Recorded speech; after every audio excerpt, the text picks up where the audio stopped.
Yeah, so in Checkmate-214 we saw 42-month follow-up, a long time for a first-line therapy, and the curves in the patients with intermediate and poor risk cancer have stayed apart at 42 months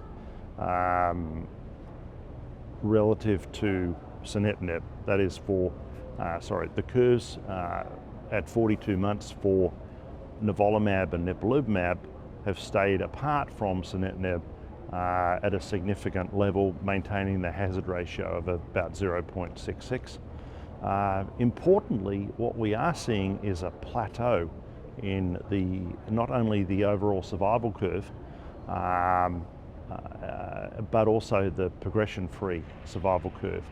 And what this suggests is that the patients that have been followed out beyond about 24 months, where there's stability in both these curves, are stable on therapy or off therapy, and maybe having a durable long-term remission that is what we really want for immunotherapy. So this is extremely promising. It does require further follow-up. Subgroup analysis in the study looked at a number of patients.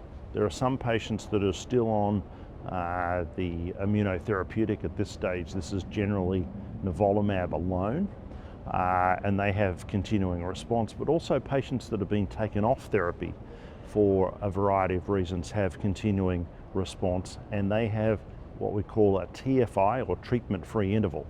They've stopped the immunotherapy and they have not required further therapy. At this stage, the median for that in these patients who've responded is around about 3 years. So that's impressive because they've had treatment, then stopped, maybe for an adverse event, or just stopped because they've had a good response. And that's important information, because when you've got a patient that's not on therapy, they're generally not accruing side effects, and so doing well.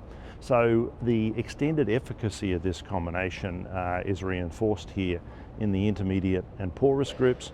Unfortunately, there's not an advantage to giving these agents over sunitinib in the good risk patients, although interestingly 8% of good risk patients have a complete response.